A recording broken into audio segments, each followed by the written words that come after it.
Last date of nomination तक लोग apply कर सकते हैं। तो हमने आपको 28 लाख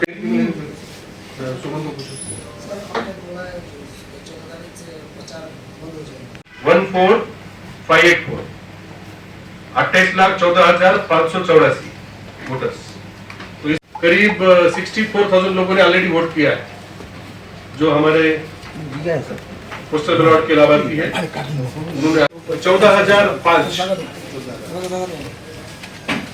हाथ में लेके शो कर दीजिए फोटो ले।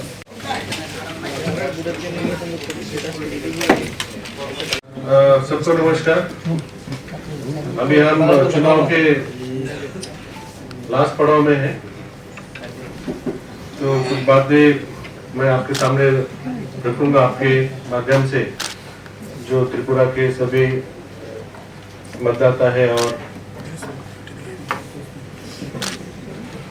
पॉलिटिकल पार्टीज कैंडिडेट से मैं आपके माध्यम से रखूंगा। पहले वेस्ट बंगाल में एक बीएड की एग्जाम हो रही है, उसमें बाबा साहब अंबेडकर यूनिवर्सिटी के अंतर्गत हमारे त्रिपुरा के बच्चे बीएड एग्जाम वहां पे जाके देते हैं। तो उसके प्रैक्टिकल एग्जाम्स 10 तारीख से 20 तारीख तक एग्जाम का शेड्यूल है। तो हमने सभी कॉलेजेस और यूनिवर्सिटी के साथ हमने संपर्क किया है, उनको लेटर दिया है और हमारे रिक्वेस्ट के बेसिस पे ये सभी बीएड के एग्जाम जो प्रैक्टिकल एग्जाम है, ये मेरे एग्जाम नहीं है, जो कि उनके कॉलेज में होते हैं, लेकिन एक्सटर्नल एग्जामिनर आता है कॉलेज में, तो कॉलेज को इसकी डेट्स पहले से फिक्स करनी पड़ती है। तो हमने सभी कॉलेजेस के साथ संपर्क किया। वहां पे जो कंट्रोलर ऑफ एग्जामिनेशन है, उन्होंने सभी कॉलेजेस को इंस्ट्रक्शन दिया है कि चीफ इलेक्टोरल ऑफिसर त्रिपुरा के रिक्वेस्ट पे ये सभी प्रैक्टिकल एग्जाम्स 18 फरवरी के बाद होंगे। 18 फरवरी के बाद होंगे। तो त्रिपुरा में जो भी हमारे स्टूडेंट हैं, कुछ संख्या है इनकी, और मैंने ऐसा सुना है कि उनके साथ पेरेंट भी जाते हैं, तो चुनाव के समय में उन्हें असुविधा ना हो, इसलिए हमने बाबा साहेब अम्बेडकर यूनिवर्सिटी वेस्ट बंगाल की है, बाबा साहेब अम्बेडकर एजुकेशन यूनिवर्सिटी है, पहले इसका नाम था West Bengal university of teachers training education planning and administration, अभी ये बीएड का कोर्स चलाते हैं। तो उन्होंने इसको परमिशन दी है। तो मैं सभी बीएड के विद्यार्थी और जो उनके पेरेंट्स हैं, मैं उनको रिक्वेस्ट करूंगा कि आपको 18 तारीख के बाद आप एग्जाम दे पाएंगे, इसकी पूरी जिम्मेदारी कंट्रोल ऑफ एग्जामिनेशन उन्होंने ली है। आपको इस एग्जाम के लिए अभी जाने की जरूरत नहीं है। तो अगर आपके पास कोई इसका हॉल टिकट या एडमिट कार्ड है, तो आप उस कॉलेज से, उस प्रिंसिपल से आप कांटेक्ट करिए, उनको ऑलरेडी यूनिवर्सिटी ने इंस्ट्रक्शन दिया है। तो कोई भी स्टूडेंट या पेरेंट ने पैनिक होने की जरूरत नहीं है, घबराने की जरूरत नहीं है। आप 18 फरवरी के बाद आप एग्जाम दे सकते हैं। हमने कल सभी मीडिया में, प्रिंट मीडिया, इलेक्ट्रॉनिक मीडिया में हमने कल इसका नोटिफिकेशन दिया है, और मैं आपके माध्यम से ये संदेश मैं सभी विद्यार्थी और पेरेंट को देना चाहता हूं। 18 तारीख के बाद भी अगर कोई समस्या अगर आपको आए, अगर आप एग्जामिनेशन के लिए जा रहे हैं, तो हम सीओ ऑफिस में हम यहाँ पे कॉल सेंटर ओपन करेंगे, और कंट्रोलर ऑफ एग्जामिनेशन ने जिम्मेदारी ली, उनका भी हम आपके साथ संपर्क करके देंगे, ताकि आपको कोई दिक्कत ना आए। 18, 19, 20 इसके बाद दूसरा है, अभी 16 तारीख को चुनाव है, तो चुनाव के पहले 3 प्रोटोकॉल लगते हैं। एक है 72 आवर्स प्रोटोकॉल, एक 48 आवर्स प्रोटोकॉल और एक 24 आवर्स प्रोटोकॉल। जैसे जिस दिन चुनाव डिक्लेयर हुआ था, मॉडल कोड ऑफ कंडक्ट के लिए भी ये 3 प्रोटोकॉल थे। पहले 24 घंटे का प्रोटोकॉल, बाद में 48 घंटे का प्रोटोकॉल और 72 आवर्स का प्रोटोकॉल। तो ये प्रोटोकॉल कल से 13 तारीख से लागू हो जाएगा। तो इसमें पहला जो होटल्स है या जो गेस्ट हाउसेस है या लॉजेस है या धर्मशाला है या और कम्युनिटी हॉल्स है, जो भी है, जहाँ पे मैरिज हॉल्स है, जहाँ पे लोग रह सकते हैं, हम उनका चेकिंग कल से चालू करेंगे। क्योंकि 48 आवर्स बिफोर जो लोग उस चुनाव क्षेत्र के मतदाता नहीं है, वो चुनाव क्षेत्र में रह नहीं सकते। ये चेकिंग हम कल से शुरू करेंगे। त्रिपुरा और मिजोरम, त्रिपुरा और आसाम की जो बॉर्डर है, इंटरस्टेट बॉर्डर के 3 रास्ते हैं हमारे मिजोरम के साथ, और 3 रास्ते हैं आसाम के साथ, जो मेन रास्ते हैं, उनको सील किया जाएगा। ये कल से सील किया जाएगा। तो तीन और 3 6 रास्ते सील किए जाएंगे। साथ ही साथ जो इंटरनेशनल बॉर्डर है विद बांग्लादेश, ये बीएसएफ के माध्यम से इसको सील किया जाएगा। ये कल से बॉर्डर सील हो जाएगी। इंटरनेशनल बॉर्डर और इंटरस्टेट बॉर्डर दोनों सील हो जाएंगे। कल से बाइक रैली की परमिशन नहीं दी जाएगी।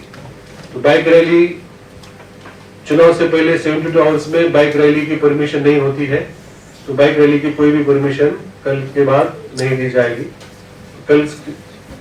कल के बाद कोई भी बाइक रैली हो नहीं सकती। जो भी कैंडिडेट्स है, उन्होंने जो खर्चा किया है उसका कल हिसाब किया जाएगा। कल एक लास्ट डेट है, फिर चुनाव के बाद एक हिसाब होता है, उसके बीच में हम उनको डिस्टर्ब नहीं करते। तो कल एक P-3 जो हमारे एक्सपेंडिचर ऑब्जर्वर है, वो सभी का हिसाब कल लेंगे। उनको जो चुनाव प्रचार में खर्चा किया है उसका दिया जाएगा। कोई भी कैंडिडेट या उनका एजेंट, अगर उनको कोई वरी लिस्ट है, उनके कोई चिंता है, तो पुलिस स्टेशन के नाम या इलाके के नाम वो रिटर्निंग ऑफिसर को दे सकते हैं कि हमें आशंका है कि इस एरिया में गड़बड़ी हो सकती है, उस एरिया में हिंसा हो सकती है, उस एरिया में और कुछ हो सकता है। तो वरी लिस्ट जो वो सभी कैंडिडेट्स को दे सकते, कैंडिडेट्स एजेंट्स उनके दे सकते हैं। तो मैं सभी से रिक्वेस्ट करूंगा कि आपकी वरी लिस्ट आप दे दीजिए। हमने जो 2 दिन पहले पॉलिटिकल पार्टी मीटिंग की थी, उसमें भी हमने ये मैसेज उनको दिया था। जो फ्लाइंग स्क्वाड है और जो स्टैटिक सर्विलेंस टीम है, उनको और मजबूत किया जाएगा। क्योंकि 72 आवर्स में और भी हम लोग चौकसी बढ़ा देंगे। जैसे मैंने बताया कि बाहर के लोग नहीं रह सकते यहाँ पे, तो ये सभी नाका पॉइंट पर स्टैटिक सर्विलेंस टीम के पॉइंट्स पे इनको चेक किया जाएगा। तो ये हो गए 72 घंटे 72 आवर्स के प्रोटोकॉल। फिर इसके बाद 42 आवर्स क्या किया जाएगा। तो 14 तारीख में आप जानते हैं कि 14 तारीख 4 बजे के बाद कोई भी प्रकार का कैंपेनिंग नहीं हो सकता, कोई भी लाउड स्पीकर का यूज नहीं हो सकता, कोई बैनर या फ्लैग या कोई सिंबल लेके प्रचार नहीं हो सकता। तो ये सभी प्रकार का प्रचार 14 तारीख को 4 बजे के बाद बंद हो जाएगा। और 14 तारीख को 4 बजे के बाद जो बाहर के व्यक्ति है, जो हम चेकिंग कल से शुरू करेंगे, तो उनको 14 तारीख 4 बजे के से पहले उनको असेंबली एरिया जिसमें उनका वोटर नाम नहीं है, उनको छोड़ना पड़ेगा। उसमें कुछ एक्सेप्शन है। जो लीडर्स स्टेट के प्रभारी है, अगर पॉलिटिकल पार्टी के कोई प्रभारी है, उनको उनके पार्टी ने इस राज्य का प्रभारी नियुक्त किया है, तो वो यहाँ पे रह सकते हैं। लेकिन उन्हें उनका प्लेस ऑफ रेसिडेंस या जहाँ पे रुके हैं उनको डिक्लेयर करना पड़ेगा कि हम इस राज्य के प्रभारी हैं और हमें इस पार्टी ने नियुक्त किया है इस चुनाव के लिए। और हम यहाँ पे रुके हैं, तो वो उन्हें डिक्लेयर करना पड़ेगा। और 14 तारीख को 5 से ज्यादा लोग मूवमेंट नहीं कर सकते, रिस्ट्रिक्शन आएगी, जिसे मैंने आपको बताया कि इसमें कोई भी कैंपेन नहीं होगा। फिर उसके बाद जो पोलिंग डे है 16 तारीख, उसके बारे में मैं कुछ आपको बताऊंगा कि 15 तारीख और 16 तारीख हमारे स्टेट में ड्राई डे डिक्लेयर हुआ है। ड्राई डे डिक्लेयर हुआ है। अभी हम जो लिकर की जो स्टॉक है, हम उसके ऊपर हम लोग ध्यान दे रहे हैं कि कितने स्टॉक है और क्या क्या सेल हो रहा है, उसके ऊपर हम डेली ध्यान दे रहे हैं। 15 और 16 तारीख 2 दिन ड्राई डे है। 16 तारीख को छुट्टी घोषित की है राज्य सरकार ने, और जो इस्टेब्लिशमेंट्स है उनको भी छुट्टी रहेगी, वो जाके सभी लोग जाके अपना मतदान कर सकते हैं। पोलिंग डे के दिन जो कैंडिडेट है उनको 3 गाड़ियां अलाउ होती है। वो खुद की गाड़ी रख सकते हैं, इलेक्शन एजेंट की गाड़ी रख सकते हैं, और उनके जो फॉलोअर्स है वो एक गाड़ी रख सकते हैं। 3 गाड़ी अलाउ होती है। एक गाड़ी में वो 5 लोग लेके जा सकते हैं, लेकिन वो उनका घूमने के लिए है। वोटर्स का कोई भी गाड़ी से वोटर्स को ला नहीं सकता। वो रिप्रेजेंटेशन ऑफ पीपल्स एक्ट में वो गुनाह है। कोई भी वोटर के लिए गाड़ी अरेंज नहीं कर सकता। हम इसलिए जो पब्लिक ट्रांसपोर्ट या प्राइवेट ट्रांसपोर्ट है, खुद का गाड़ी है, वो यूज कर सकते हैं 200 मीटर के बाउंड्री तक। चुनाव के दिन या काउंटिंग के दिन कोई भी प्राइवेट एयरक्राफ्ट या हेलीकॉप्टर आ नहीं सकता। स्टेट में कोई भी लीडर्स बाहर के आ नहीं सकते। चुनाव के दिन नहीं आ सकते और काउंटिंग के दिन नहीं आ सकते। इसके ऊपर भी बंधन है। 200 मीटर के अंदर मोबाइल फोन या वोटर छोड़ के और किसी को एंट्री नहीं है। वोटर स्लिप जो पॉलिटिकल पार्टी देंगी, वो बाहर एक बूथ लगा सकते हैं 200 मीटर के बाहर। वहां पे एक टेबल, 2 चेयर, कोई शामियाना नहीं, टेंट नहीं, छाता लगा सकते, और छोटा 3 फीट बाय 1.5 फीट का बैनर लगा सकते। ये 200 मीटर के बाहर होगा, और वहां प्लेन पेपर पे वो वोटर के लिए स्लिप दे सकते हैं। क्योंकि हमने तो 100% वोटर स्लिप्स दी है, और कुछ स्लिप अगर किसी को नहीं मिली, अगर कोई घर पे नहीं मिला, तो हम वो स्लिप, हमारा भी वहां पे वोटर असिस्टेंट बूथ होता है जहाँ पे बीएलओ बैठता है, तो वो जो बची हुई स्लिप है जो पहले दी नहीं गई वहां पे दे देगा। या आपका अगर नाम आपको पता नहीं कि कौन सी सीरियल में है, तो आपको नाम भी बता देगा बीएलओ। उसके पास अल्फाबेटिकल लिस्ट है, इंग्लिश अल्फाबेट में ABCD वाइज वो लिस्ट वहां पे रहेगी। लेकिन बूथ लेवल एजेंट जो पॉलिटिकल पार्टी के हैं, वो उस बूथ पे नहीं बैठ सकते, सिर्फ आपको वहां पे बीएलओ मिलेगा। तो इसके ये हो गई 3 जो मैंने बताया, 72 आवर्स, 42 आवर्स, और पोलिंग डे में जो मेन मुद्दे हैं वो मैंने आपको बता दिए। आप इसको अपनी तरीके से इसको पब्लिश करिए। इसके साथ ही जो है, और जो पर्सन विद डिसेबिलिटी है, PWDs, उनका वोटिंग 9, 10 और 11 तारीख को हमने करके लिया। करीब 8,500 लोगों ने वोट किया है।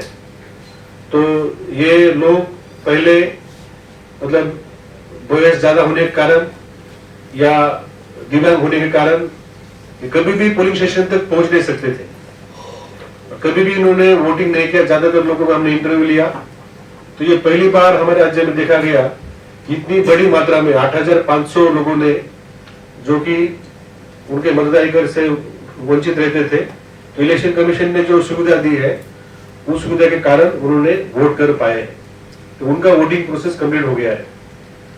उसके साथ ही जो पोस्टल बैलेट का वोटिंग चल रहा है 8 तारीख से, आज 5वां दिन है, 12 तारीख आज लास्ट डेट है। तो 56,000 से ज्यादा लोगों ने इसमें फॉर्म 12 दिया है, और इसमें वोटिंग में उन्होंने भाग लिया है।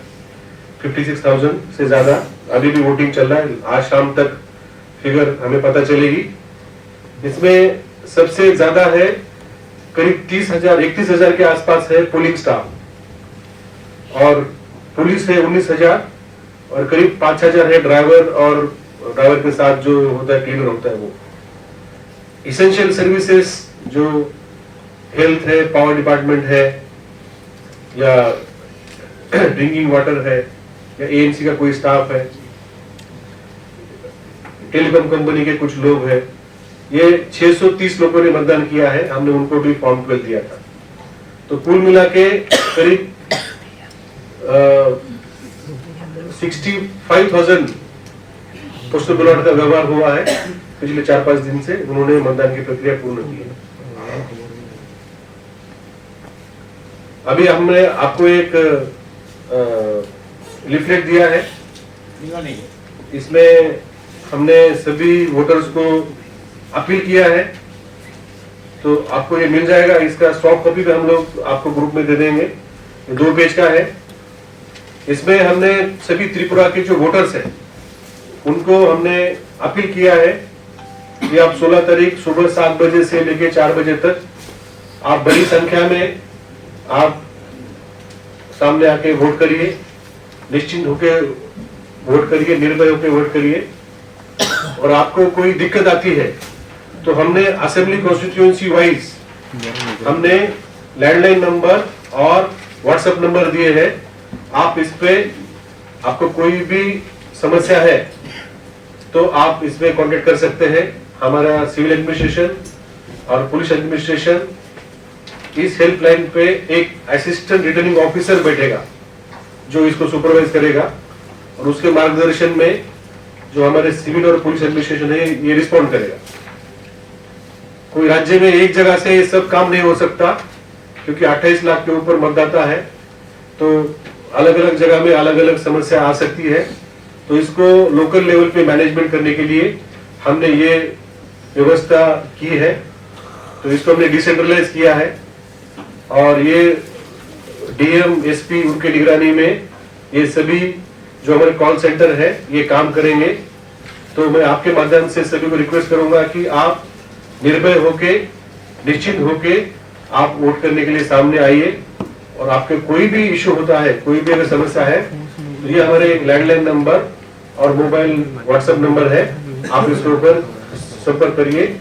हम तुरंत कार्रवाई करके आपको वापस हम कॉल करके आपका वोट अधिकार है वो हम आबादित रखेंगे। आपको वोट करने के लिए कोई भी समस्या नहीं आएगी। इसी अपील में हमने नीचे एक प्रोविजन दिया है कि अगर कोई व्यक्ति किसी व्यक्ति को वोट करने से रोकता है, रोकने की कोशिश करता है या कोई धमकी देता है, तो उनके लिए जो रिप्रेजेंटेशन ऑफ पीपल एक्ट है तो उसके अंतर्गत कम से कम 1 साल और ज्यादा से ज्यादा 3 साल तक उनको जेल हो सकती है और फाइन हो सकता है।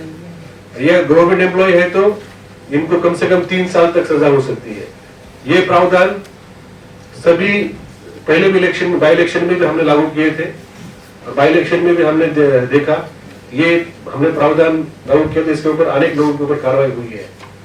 तो मैं अपील करूंगा कि आप कोई भी ऐसी घटना ना करें।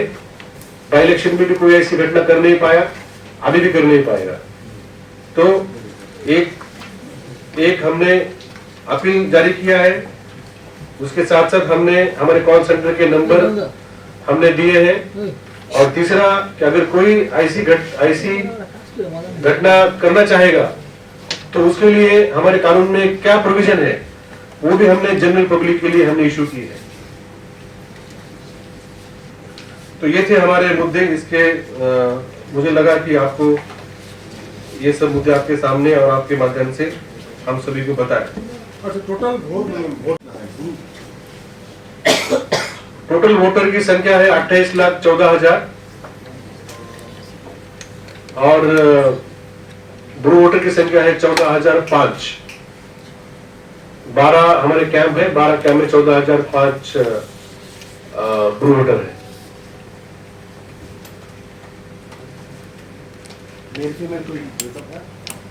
आप भी प्रचार मत करिए, मैंने उस दिन आपको बोला कोई अच्छा ऐसा प्रोग्राम आप करिए, कोई अच्छे वीडियो डालिए, जो इलेक्शन अरेंजमेंट के ऊपर आप फोकस करिए, वो भी तो इम्पोर्टेंट भाग है। आप देखिए अभी भी हमने जो घर घर जाके वोट लिया वो काफी नदियां हमने क्रॉस की हमारे लोगों ने, कोई पहाड़ में गया, कोई एक व्यक्ति के लिए कोई 4-4 किलोमीटर पैदल जाके उसका वोट लेके आया। तो उसके ऊपर आप थोड़ा सा फोकस करिए, इलेक्शन मशीनरी किस तरीके से तैयार हो रही है 16 तारीख के लिए, और हमें भी थोड़ा सा कवरेज मिल जाएगा, जो हमारे कर्मचारी काम कर रहे हैं उनको भी अच्छा लगेगा। प्रचार नहीं हो सकता, सोशल मीडिया जो फेसबुक में जो डाल रहे हैं ना, वो आम जनता कैसे डालेगी? आम जनता प्रचार थोड़ी करती है। मेन जो है ना, मेल की संख्या है, हमने 8 तारीख को जो पोस्टल बैलेट का वोटिंग ओपन किया, स्वाभाविक है कि बहुत सारे लोग उसमें पहले दिन ही वोटिंग के लिए आए थे। तो वोटिंग में हमने देखा शिशु बिहार स्कूल में बहुत भीड़ थी, मैं भी वहां जाके आया था। तो हमने उस दिन, क्योंकि असेंबली वाइज वहां पे हमारे बंच होते हैं, कोई भी अंदर जाता है तो उसको वो पैकेट ढूंढ के उसको देना पड़ता है, फिर वो पैकेट ओपन करके मतदान करके बाहर आता है। तो ये जो सॉर्टिंग करने का जो टाइम लगता है उसके कारण उसमें काफी देर हुआ, लेकिन हमने शाम को 8 बजे तक उस दिन हमने सेंटर ओपन रखा था, और उस दिन जितने लोग आए थे सबने वोट किया। फिर धीरे धीरे 9 तारीख, 10 तारीख, 11 तारीख ये भीड़ कम हो गई। आज आप वहां जाइए, आपको वहां 200-300 लोग भी नहीं मिलेंगे। तो हमने इसलिए 5 दिन के लिए हमने ये ओपन रखा था कि ताकि सभी लोग इसमें वोट करें। अगर समझो कोई चुनाव कर्मी है, कोई समझो पोलिंग स्टाफ है, लेकिन वो किसी कारण फॉर्म 12 अप्लाई नहीं कर पाया, या फॉर्म 12 उसने लेट अप्लाई किया, या समझो पोस्टल बैलेट में वो वोट नहीं कर पाया, क्योंकि आज हमारा लास्ट डे है। अगर समझो कल अचानक किसी को अपॉइंट करना पड़ता है एज अ रिप्लेसमेंट, तो हम उनको बाय पोस्ट उनको हम लोग बैलेट भेजते हैं, वो बाय पोस्ट वोट करके वापस भेज देते हैं। तो कोई भी चुनाव कर्मी नॉर्मली वोट से वंचित नहीं होता, और हम लोग उसको वंचित नहीं होने देंगे। फेंसिंग এর উপরে কত वेस्ट में 150 है, साउथ में 130 है, ऐसे ही 150-200 सभी जिलों में है जहाँ जहाँ फेंसिंग है, फेंसिंग बाहर जगह है। ওয়েস্টে কত বললেন? 150-150 और साउथ है 139। और भी ढलाई में, खोई में होंगे, कम संख्या है। उधर नॉर्थ ढलाई में नहीं है, वेस्ट बॉर्डर पे ही है। नॉर्थ में भी होगा? हाँ, नॉर्थ में उलाकोटी में होगा। Central arm police force. देखो ये जो है ना, ये जो डिबेट है, ये हम लोगों ने करनी नहीं चाहिए, क्योंकि ये सभी आर्म फोर्सेस है। ये 47 डेज 47 दिनों से यहाँ पे ड्यूटी कर रहे हैं, सभी आर्म फोर्सेस है। जैसे हमारा TSR है, हमारा TSR के 12 बटालियन है। TSR में कुछ बटालियन इंडिया रिजर्व बटालियन है, जिसका खर्चा सेंट्रल गवर्नमेंट वहन करती है। वैसे सभी स्टेट्स में आर्म पुलिस है, ये कोई आसाम पुलिस नहीं है, ये आसाम आर्म पुलिस है, जैसे TSR जैसी पुलिस है, या समझो मणिपुर की है, या महाराष्ट्र की है। तो ये सभी फोर्सेस कैपेबल है। जैसे हम बोलते हैं, हम गर्व से बोलते हैं कि त्रिपुरा TSR छत्तीसगढ़ में, दिल्ली में ड्यूटी करती है, उनको वहां सम्मान मिलता है। ऐसे ही ये लोग यहाँ पे आके ड्यूटी कर रहे हैं, और ये सभी मिनिस्ट्री ऑफ होम अफेयर्स ने उनको, जो हमारे IG CRPF है, उनके कमांड में दिया है। इनके ऊपर उनकी कमांड है, उनके ही कर्नल है, उनके ही मेजर है, उनके कैप्टन है। तो कोई भी फोर्स में भेदभाव नहीं होता। जो आपने प्रश्न पूछा, तो सेंट्रल के जो फोर्सेस है वो 6 प्रकार के हैं।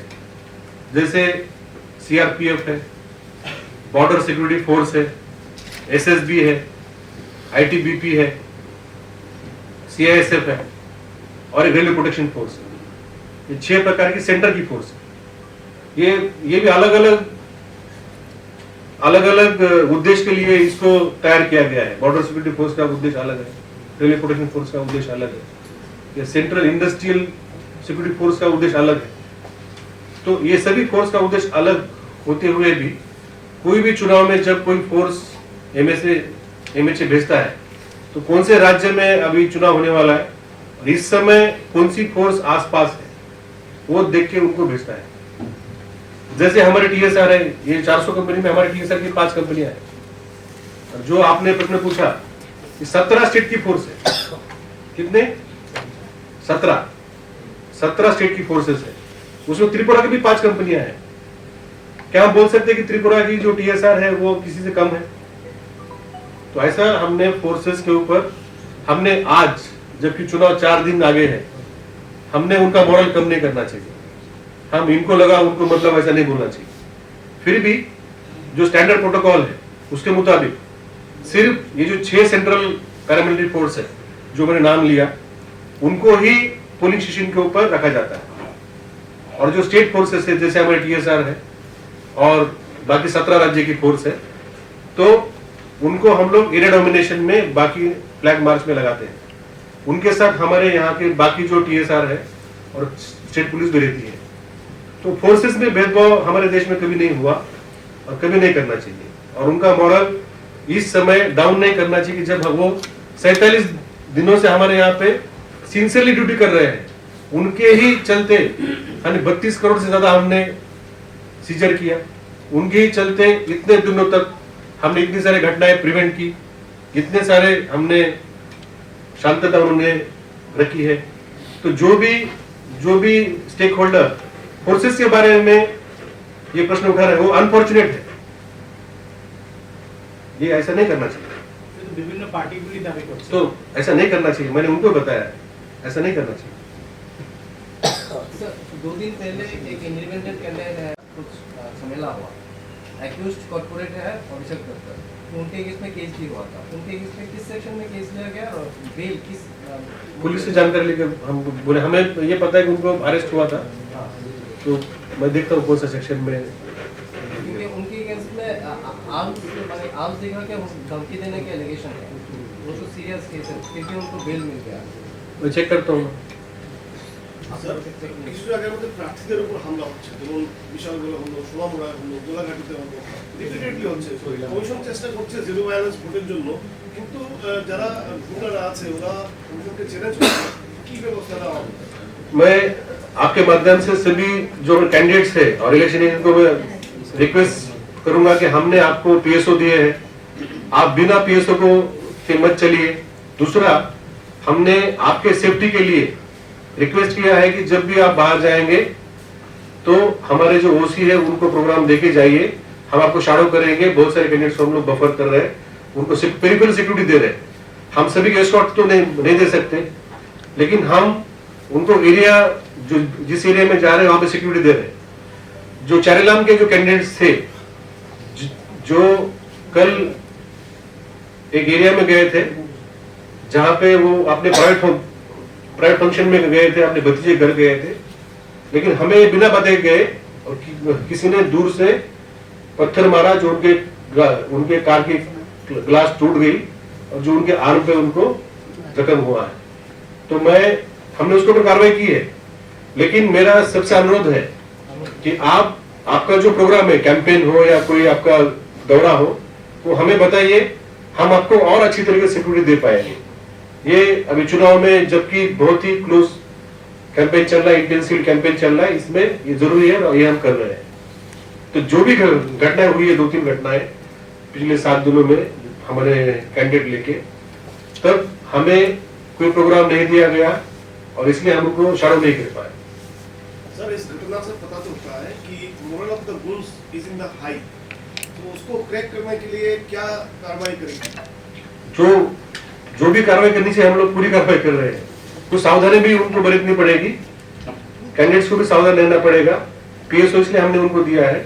और हमारे साथ आपका प्रोग्राम शेयर करिए, वो करने से कुछ नहीं होगा, क्योंकि फील्ड में सफिशिएंट फोर्सेस है और अगर हमें प्रोग्राम पता चले तो आपको कोई दिक्कत नहीं, आप बिंदास का प्रचार कर सकते हैं। Sir there is large number of seizures, so seizures of drugs also, any kingpin arrested? We have nabbed some people. हमने हीरोइन हो या जवा टैबलेट हो या बहुत बड़ी मात्रा में गांजा का कोरोना स्टॉक भी मिला है, तो ये सब में कुछ लोग अरेस्ट किया है। उसका पुलिस और DRI और बाकी लोग काम कर रहे हैं, जरूर उसका जो किंगपिन मिलेगा। कल भी हमने देखा अगरतला में बॉर्डर गोल चक्कर में बॉम्ब मिला है। तो जो एफएसटी एसएसटी काम कर रही है तो उनकी सतर्कता के कारण ही मिला है। तो आप इससे अनुमान कर सकते हैं कि कितनी घटनाएं हम लोग प्रिवेंट कर पाए हैं। लेकिन अभी जो आने वाला 72 घंटे का समय है वो सबसे इंपॉर्टेंट और सबसे क्रिटिकल समय है। इसलिए मैंने जो आपको जो आज मुद्दे बताए हैं वो आप प्रोमिनेंटली इसको छापिए ताकि सभी पब्लिक को, सभी कैंडिडेट्स को, कार्यकर्ताओं को इसकी जानकारी रहे कि 72 घंटों में क्या क्या प्रोटोकॉल होता है और क्या क्या प्रोटोकॉल फॉलो करना पड़ता है। अगर हमने ये प्रोटोकॉल फॉलो किया तो हम बहुत सारी घटनाएं आने वाले 72 घंटों में भी हम लोग प्रिवेंट कर सकते हैं। কালকে বাগমাতে একজন বিধায়কের উপস্থিতিতে একটা প্রচার সভায় একজন বলছেন যে ভোটাররা যাকে ভোট দেবে ওনারা জেনে যাবেন যে আধার লিঙ্ক বা ভোটার আইডি কার্ডের লিঙ্ক রয়েছে। সরাসরি ওই জায়গাতে তিনি নির্বাচন কমিশনকে চ্যালেঞ্জ ছুড়ে দিয়েছেন এবং অনেকটা হুঁশিয়ারিও দিয়েছেন। এটা নিয়ে নির্বাচন কমিশন কি ধরনের ব্যবস্থাপনা গ্রহণ করেছে? आज हमने सुबह हमने देखा कि जो डीएम है गोमती के, उन्होंने ये जो पोस्ट आई थी सोशल मीडिया में उसको उन्होंने जवाब दिया है कि ऐसा जो लिंक है, जो आधार लिंक जो लिपिक है, वो उसका कारण है सिर्फ आइडेंटिटी स्टैब्लिश करना। उसका मकसद किसने किसको वोट दिया ये नहीं है, ये पता भी नहीं चलता क्योंकि ईवीएम कोई भी समय किसी भी नेटवर्क का भाग नहीं होती। कोई भी समय ईवीएम, चाहे हम जब उसका निर्माण करते हैं, चाहे ईवीएम हम लोग 2-3 पार्ट उसके बीयू, सीयू, वीवीपैट जोड़ते हैं, तब भी या रिपेयर भी करते हैं, या काउंटिंग करते हैं, पोलिंग करते हैं, कोई भी समय ईवीएम कोई भी नेटवर्क का भाग नहीं होती। जैसे हम लोग हमारा नेटवर्क हम लोग सेल से या वाईफाई से जोड़ते हैं नेटवर्क को, वैसे ईवीएम कभी भी कोई डेटाबेस से जुड़ता नहीं। तो उन्होंने उसका खंडन किया है और जो उन्होंने एक बदनाम कारक उन्होंने वक्तव्य दिया है उसके ऊपर भी कार्रवाई हो रही है। जो उन्होंने ईवीएम की और कमीशन की बदनामी करने की कोशिश की है उसके ऊपर उनकी कार्रवाई हो रही है। পুলিশি কার্যকরী হবে কি? হবে। আচ্ছা, এখনো পর্যন্ত রাজনৈতিক দলগুলি We have received more than 2600 complaints on CVG, 2600 के ऊपर मिले हैं। हमारे ऑफिस में जो सीओ ऑफिस है, हमारे यहाँ पे 350 से ज्यादा लिखित कंप्लेंट मिले हैं और वही इतनी का इससे भी ज्यादा संख्या होगी जिलों में और नीचे आरओ के ऑफिस में। लेकिन मैं आपको बताना चाहूंगा कि हमने 99% पे हमने काम किया है। पिछले 1-2 दिनों में या कल शाम को जो मिली उसके ऊपर काम चालू होगा। तो हम सभी कंप्लेंट्स या ग्रीवेंसेस ना सिर्फ पॉलिटिकल पार्टीज बट बहुत सारे सिटीजन ने भी हमें कंप्लेंट की है, तो हम उनके ऊपर रिस्पॉन्ड कर पाए हैं और टाइम में हमको जवाब दे पाए। Sir, two political parties raise objection over the partial role of two or three police officers in Sivajula district. Is there any step of? We have taken the report from DGP. जो cases उन्होंने उनके complaint में mention किए हैं वो last year 2022 के cases है। वो इलेक्शन रिलेटेड कोई भी एक्टिविटी नहीं है और इलेक्शन में हमारी वो सभी ऑफिसर के ऊपर बहुत ही क्लोज निगरानी है और अगर उन्होंने इलेक्शन प्रोसेस में कुछ भेदभाव किया तो हम कार्रवाई करेंगे। लेकिन पुरानी केसेस के ऊपर हम लोग इलेक्शन पीरियड में कार्रवाई नहीं करेंगे और जो भी उन्होंने कंप्लेंट दिया था, जो हमें पुलिस से रिपोर्ट मिली है, वो एक्चुअली इनकरेक्ट है। Thank you. ठीक है, आप इसका प्रचार करिए। ठीक है सर, चलो थैंक यू।